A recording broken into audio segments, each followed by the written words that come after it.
Em nome do Pai, do Filho e do Espírito Santo. A graça de nosso Senhor Jesus Cristo, o amor do Pai e a comunhão do Espírito Santo estejam sempre convosco. Boa tarde e boa tarde quem nos acompanha em casa, sobretudo os doentes e os familiares de quem vamos celebrar esta Eucaristia.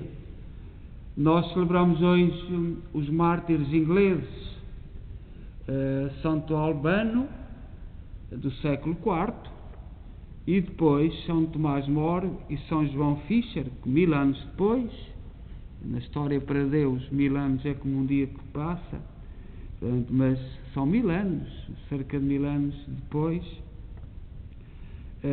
também mais 2 mártires que neste dia que se celebra na Igreja. Celebramos esta Eucaristia da Igreja de Nossa Senhora de Fátima, na cidade de Kingston, Ontário, Canadá. E somos uma igreja, como tantas outras que há no mundo da imigração, que foi criada a partir do sonho, da união, do trabalho, do sacrifício e, sobretudo, do testemunho da fé dos imigrantes católicos de língua portuguesa. E hoje celebramos então os mártires ingleses, Santo Albano, São João Fischer e São Tomás More. E celebramos pelos nossos irmãos Alfredo Sinapoli, Maria Adelaide Valente e por intenções particulares. E vamos tomar consciência que somos pecadores e pedir perdão.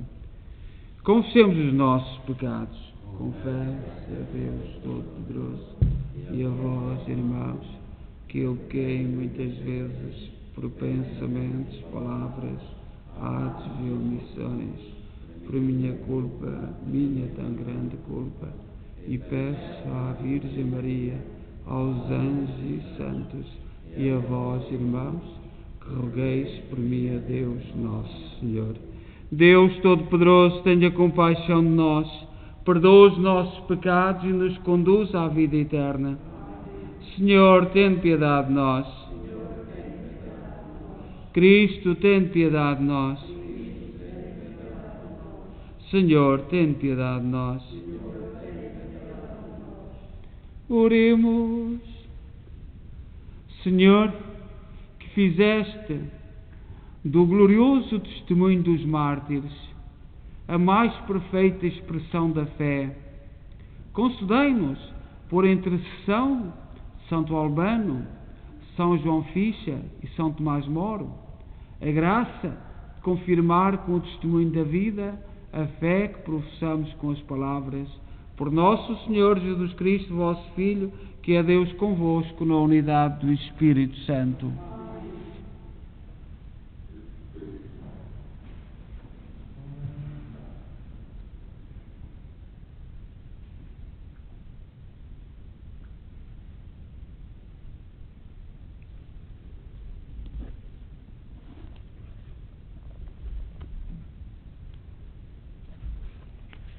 Leitura do livro do Gênesis. Abrão era muito rico em rebanhos, prata e ouro. E Lote, que acompanhava Abrão, também tinha rebanhos, manadas e tendas. Mas a região não permitia que habitassem juntos. Os seus bens eram tão grandes que não podiam viver em comum. Houve assim uma contenda entre os pastores de Abrão e os de Lote.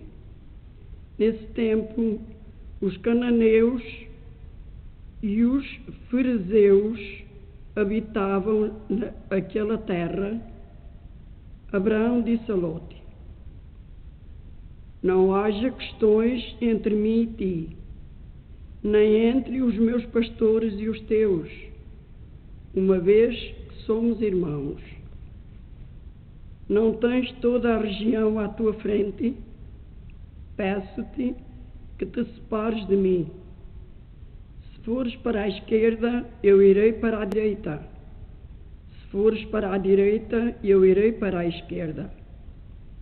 Lote ergueu os olhos e viu que a planície do Jordão até Soar, era toda irrigada.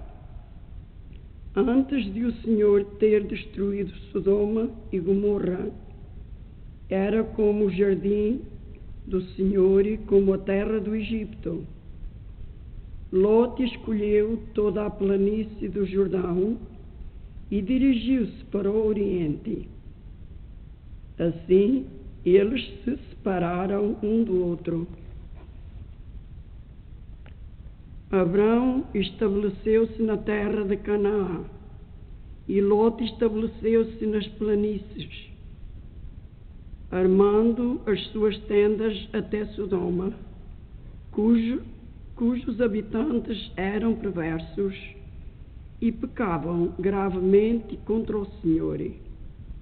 O Senhor disse a Abraão, depois de Ló se ter separado dele: ergue os olhos e do lugar onde estás, olha para o norte e para o sul, para o oriente e para o ocidente. Toda a região que vês, dá-la-ei a ti e à tua descendência para sempre. Tornarei a tua descendência tão numerosa como a poeira da terra. Quem puder contar os grãos da poeira da terra, poderá contar os teus descendentes. Levanta-te e percorre essa terra, no seu comprimento e na sua largura, porque eu te darei. Abrão levantou as suas tendas e foi estabelecer-se junto ao carvalho de Mambré, em Hebron, e aí construiu um altar ao Senhor. Palavra do Senhor.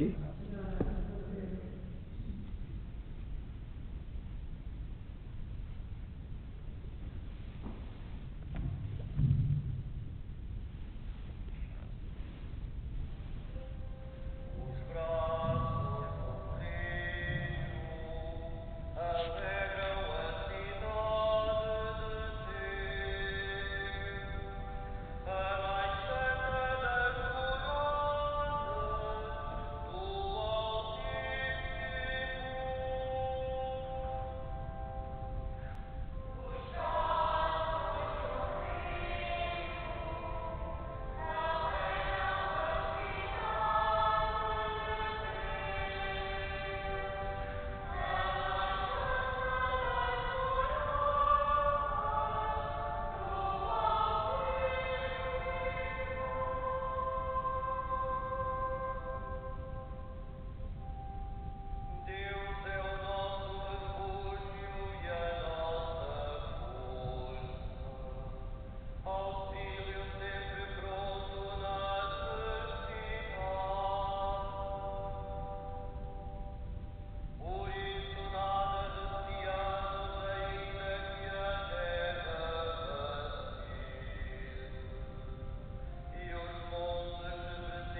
O Senhor esteja convosco. Evangelho de Nosso Senhor Jesus Cristo segundo São Mateus. Naquele tempo, disse Jesus aos seus discípulos: Não deis aos cães o que é santo, nem lanceis aos porcos as vossas pérolas. Não vão eles calcá-las aos pés e voltar-se para vos despedaçarem.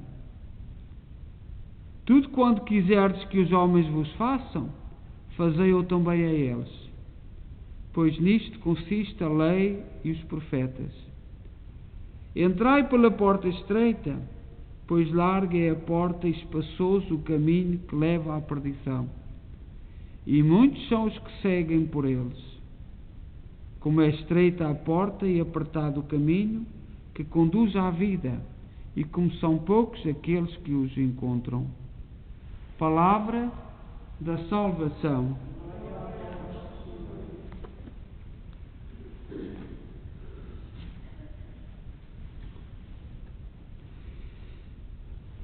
Nós, nas leituras que acabamos de ouvir, e sobretudo no Evangelho, o Evangelho é confuso. Jesus parte de parábolas que eram conhecidas, que o povo conhecia na sua época para falar, e portanto tudo aquilo que diz no Evangelho eram parábolas que eram conhecidas, e para explicar o que é mais importante. E o importante é passar pela porta estreita.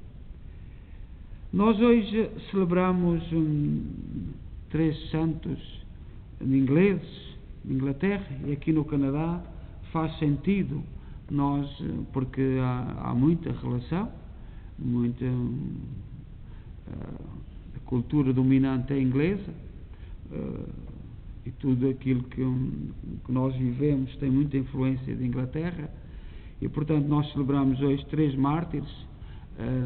Santo Albano, que tem uma catedral numa cidade a norte de Londres, e muito bonita, uma catedral muito antiga, e que deu a origem à cidade que chama-se Albânia, como aqui não sei se no Canadá também há alguma terra, mas nos Estados Unidos há, que herdou o nome do mártir. E o mártir era um soldado romano que foi enviado para a Inglaterra, e um dia um cristão pediu-lhe para ser abrigado na sua casa, e ele viu como os cristãos eram perseguidos. E na conversa, ao pouco, o Santo Albano foi-se convertendo, foi mudando de vida. No tempo que hoje corre, e sobretudo a nossa geração, correntes políticas vieram dizer que o povo tinha que se libertar da Igreja para ser livre, e o governo os Estados é que dão liberdade. É precisamente o contrário.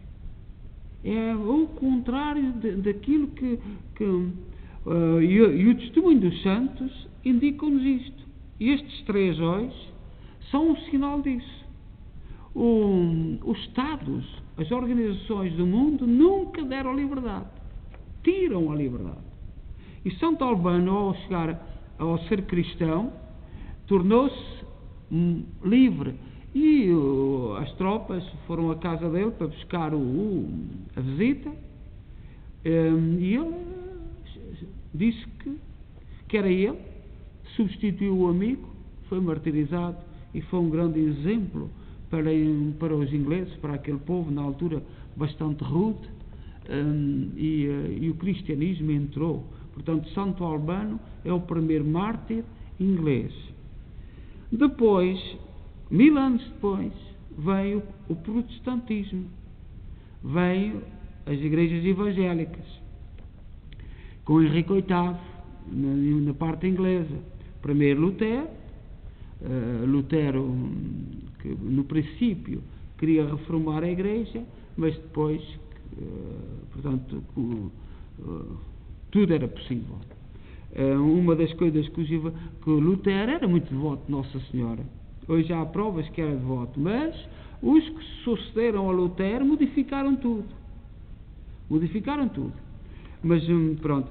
Henrique VIII tem uma história, portanto, é um rei da Inglaterra, é o fundador da Igreja Evangélica, da Igreja Anglicana, e é importante nós sabermos isto. Nasceu no dia 28 de junho de 1491,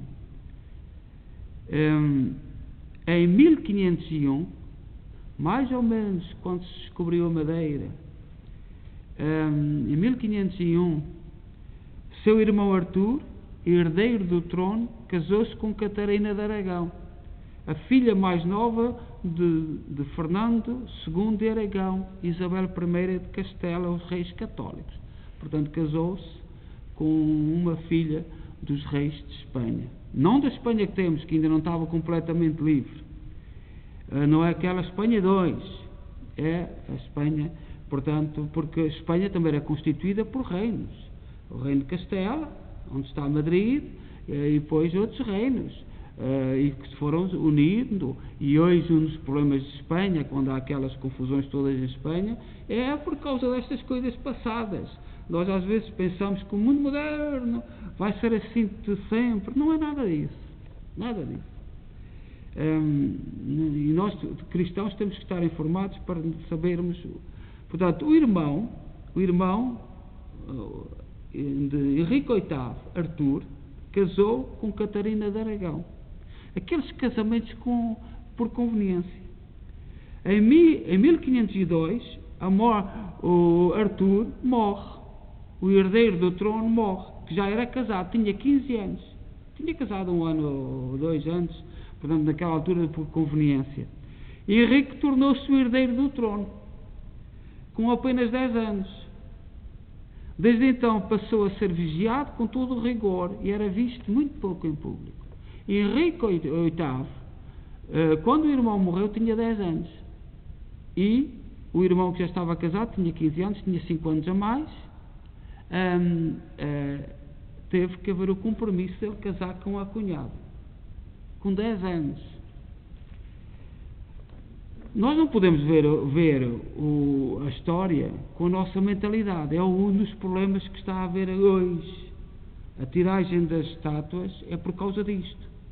Nós estamos bem, a nossa época, nós é que sabemos, eles no passado estavam todos mal. Vamos ter calma. Após a morte de Artur, para selar uma aliança com Espanha, no dia 23 de junho de 1503, portanto com 11 anos, foi assinado o tratado de casamento de Henrique com a Catarina, viúva de seu irmão.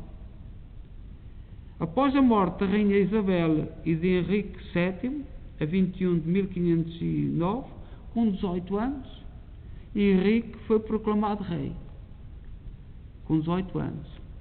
No mesmo ano casou-se com Catarina de Aragão, a sua cunhada viúva. Então com 23 anos, ela era mais velha. No dia 24 de junho, Henrique foi coroado pelo arcebispo de Cantuária na abadia de Westminster, que nós temos celebrado muitos santos ingleses. Henrique, após a coroação, mandou prender muita gente. Tinha um temperamento muito especial. E depois, a determinada altura, quis o divórcio com a mulher que casou, que era a viúva do seu irmão. E as leis da igreja, na altura, eram muito rígidas e continuam a ser. Então ele, muito zangado, fundou a igreja, disse: isto tem que ser como eu quero. Portanto, fundou uma igreja. Eu é que sou o Papa. E a igreja anglicana é isto. A igreja anglicana é o Henrique VIII a dizer: eu é que sou o Papa. Eu é que mando. A rainha de Inglaterra ainda hoje é a papisa da igreja anglicana. Ela é que manda na igreja. E, portanto, começou uma questão que, aparentemente, Henrique VIII teria razão, por causa do casamento, mas marcou para sempre a história. Ou é como eu quero, ou parto tudo e eu a comando. E hoje muitos movimentos evangélicos é assim que funcionam. E mesmo muitos cristãos de hoje, católicos, que falam muito na reforma da igreja e que abandonam a igreja, ou é como eu quero, como eu penso, como eu gostaria, ou então eu nada. É esta mentalidade. É esta mentalidade que vem desta gente. Ou é como eu quero, ou ponto final. Entretanto, surgem dois homens muito importantes de Inglaterra que se opõem, que não aceitam o casamento do rei. São João Fisher e São Tomás More. São Tomás More era o chefe daquilo que é o Parlamento, e São João Fisher era bispo de uma diocese ao lado de Londres, e também da Universidade de Londres. Era um grande professor e um grande reitor. E ao recusarem-se por causa da verdade, estes dois homens, São João Fisher e São Tomás More, recusaram por causa da verdade, da busca da verdade. Foram martirizados, foram mortos. Eu hoje, na oração da manhã, pus um quadro cá em Londres, famoso, de São Tomás More a despedir-se da esposa antes de ir para o martírio. Mas houve um bispo que abençoou o casamento do rei. Portanto, a igreja é assim. A igreja é assim. Portanto, estes dois homens, pela verdade, mantiveram-se fiéis à verdade. Mas houve quem, um dos bispos de Inglaterra, abençoou, presidiu o casamento de Henrique VIII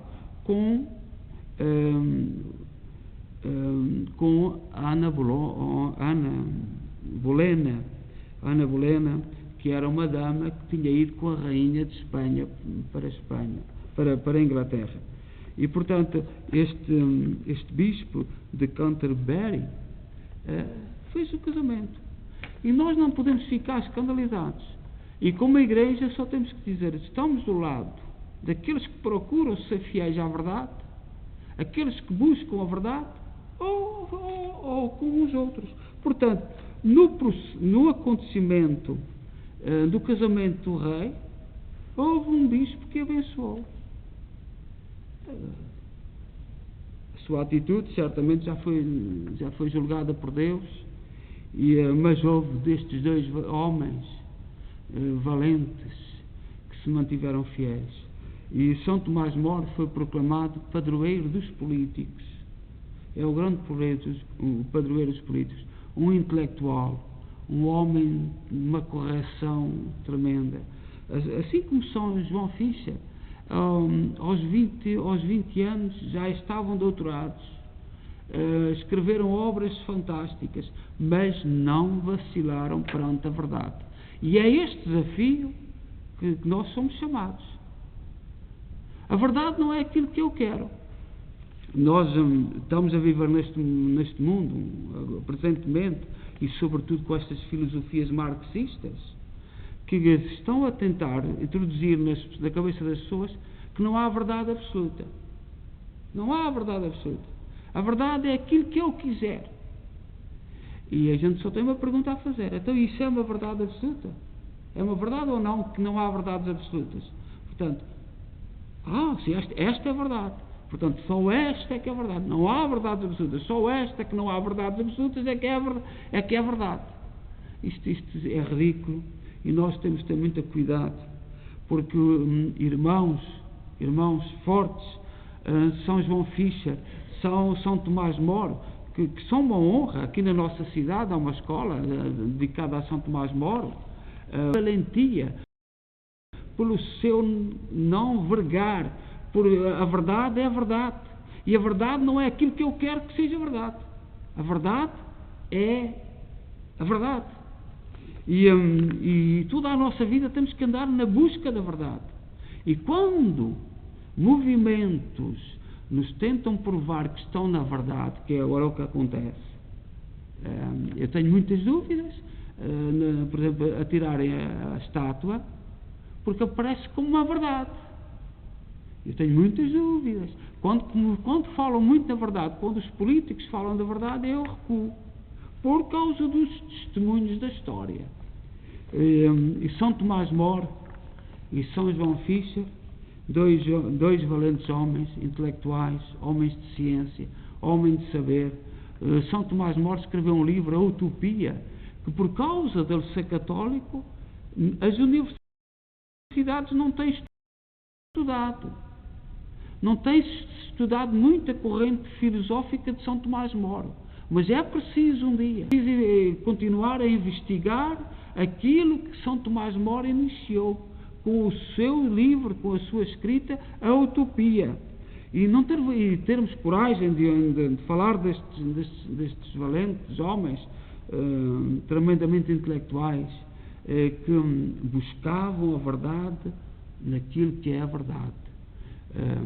A Igreja nunca será aquilo que nós quisermos. A Igreja será aquilo que o Espírito Santo e Deus quiser. Nós podemos estar certos, mas é muito provável que estejamos errados. O Espírito Santo não se engana. E a busca sempre.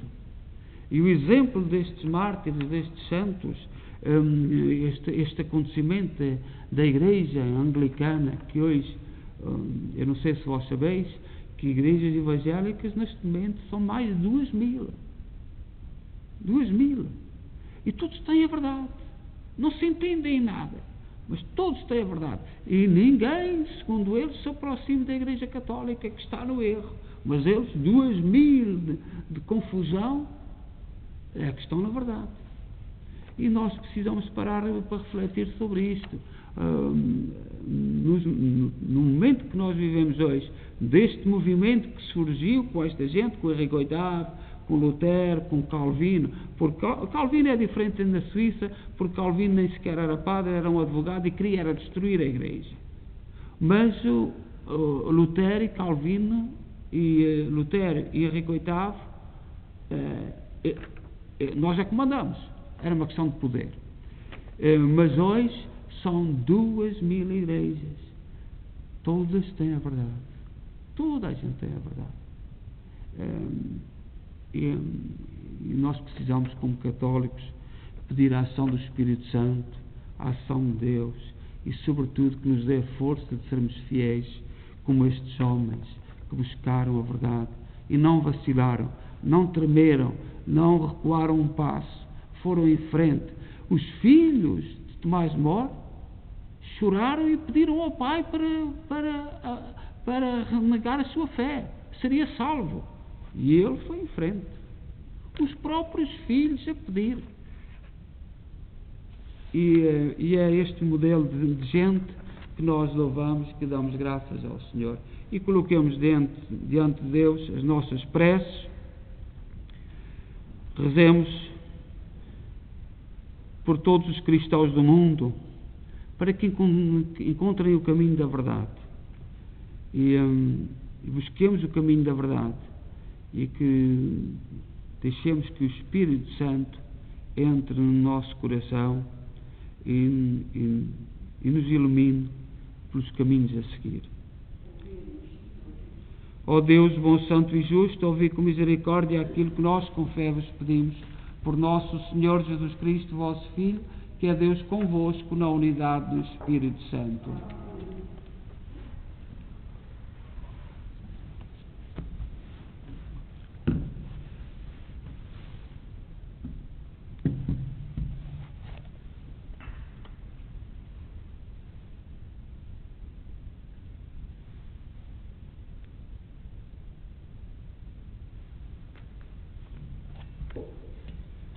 Bendito sejais, Senhor Deus do Universo, pelo pão e pelo vinho que recebemos da vossa bondade, fruto da terra, do trabalho do homem e da videira que hoje vos apresentamos e que para nós se vão tornar pão da vida e vinho da salvação. Orai, irmãos, para que o meu vosso sacrifício seja aceito por Deus Pai Todo-Poderoso.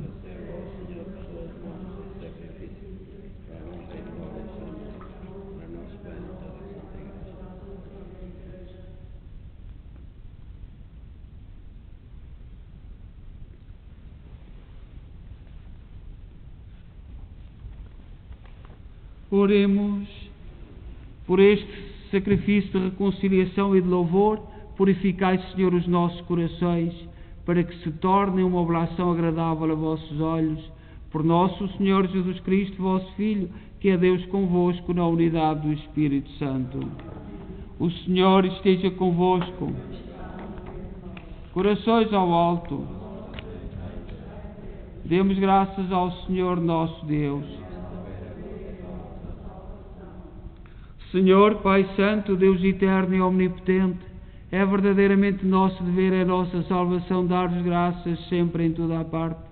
Com admirável providência ordenais a evolução dos tempos, com o poder do Espírito Santo conduzis a vossa Igreja, para que sempre fiel ao vosso amor, nunca deixe de invocar-vos nas suas tribulações, nem de vos dar graças nas suas alegrias por Cristo nosso Senhor. Por Ele, com todos os coros dos anjos, proclamamos a vossa glória, cantando numa só voz.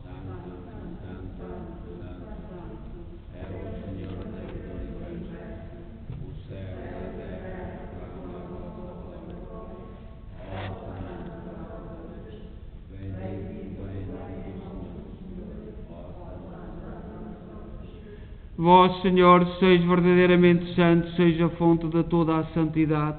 Santificai estes dons, derramando sobre eles o vosso Espírito, de modo que se convertam para nós no corpo e sangue de nosso Senhor Jesus Cristo. Na hora em que Ele se entregava para voluntariamente sofrer a morte, tomou o pão em suas santas e adoráveis mãos e, dando graças, partiu. E deu aos seus discípulos, dizendo: Tomai todos e comei, isto é o meu corpo, que será entregue por vós.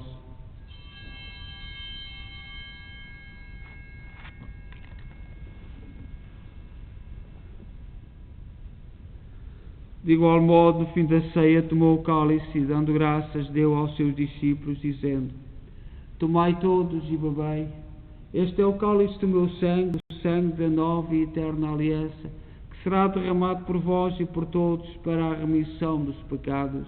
Fazei isto em memória de mim.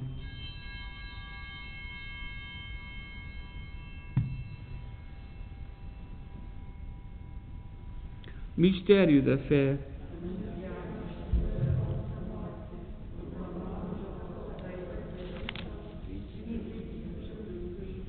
Celebrando agora, Senhor, o memorial da morte e ressurreição de vosso Filho, nós oferecemos o pão da vida e o cálice da salvação, e vos damos graças porque nos admitistes à vossa presença para vos servir nestes santos mistérios. Humildemente vos suplicamos que, participando no corpo e sangue de Cristo, sejamos reunidos pelo Espírito Santo num só corpo. Lembrai-vos, Senhor, da vossa Igreja dispersa por toda a terra, tornai-a perfeita na caridade em comunhão com o Papa Francisco, o nosso arcebispo Maico Maal e todos aqueles que estão ao serviço do vosso povo. Lembrai-vos dos nossos irmãos Alfredo Sinapoli, Maria Adelaide Valente, todas as intenções, e todos aqueles que adormeceram na esperança da ressurreição, aqueles que na vossa misericórdia partiram deste mundo, admiti-os na luz da vossa presença. Tende misericórdia de nós, Senhor, dai-nos a graça de participar na vida eterna com a Virgem Maria, Mãe de Deus, os bem-aventurados apóstolos e todos os santos que desde o princípio do mundo viveram na vossa amizade, para cantarmos os vossos louvores por Jesus Cristo, vosso Filho. Por Cristo, com Cristo, em Cristo, a vós, Deus Pai Todo-Poderoso, na unidade do Espírito Santo, toda a honra e toda a glória, agora e para sempre. Confiantes, ousamos dizer a oração que o Senhor nos ensinou. Pai nosso, santificado seja o vosso nome. Venha a nós o vosso reino, seja feita a vossa vontade, assim na terra como no céu. O pão nosso cada dia nos dai hoje, perdoai-nos as nossas ofensas, assim como nós perdoamos a quem nos tem ofendido, e não nos deixeis cair em tentação, mas livrai-nos do mal. Livrai-nos de todo o mal, Senhor, dai ao mundo a paz em nossos dias, para que, ajudados pela vossa misericórdia, sejamos sempre livres do pecado e de toda a perturbação, enquanto esperamos a vinda gloriosa de Jesus Cristo, nosso Salvador.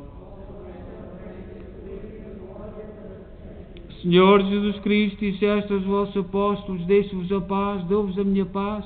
Não olheis aos nossos pecados, mas à fé da vossa Igreja, e dá-lhe a união e a paz segundo a vossa vontade. Vós sois Deus com o Pai, na unidade do Espírito Santo. A paz do Senhor esteja sempre convosco.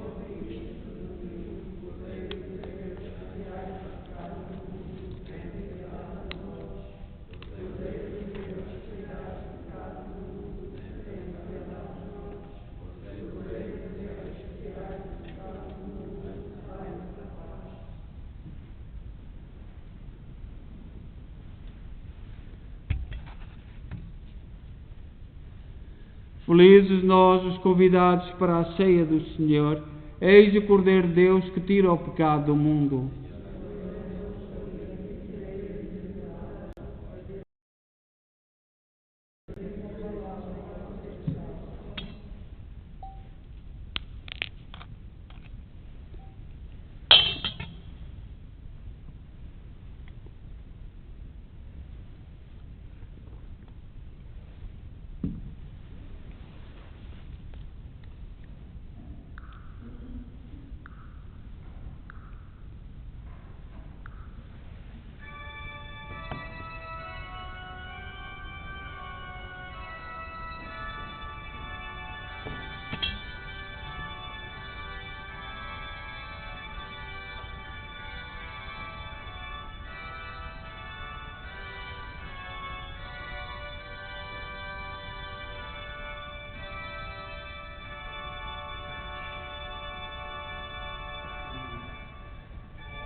Oremos.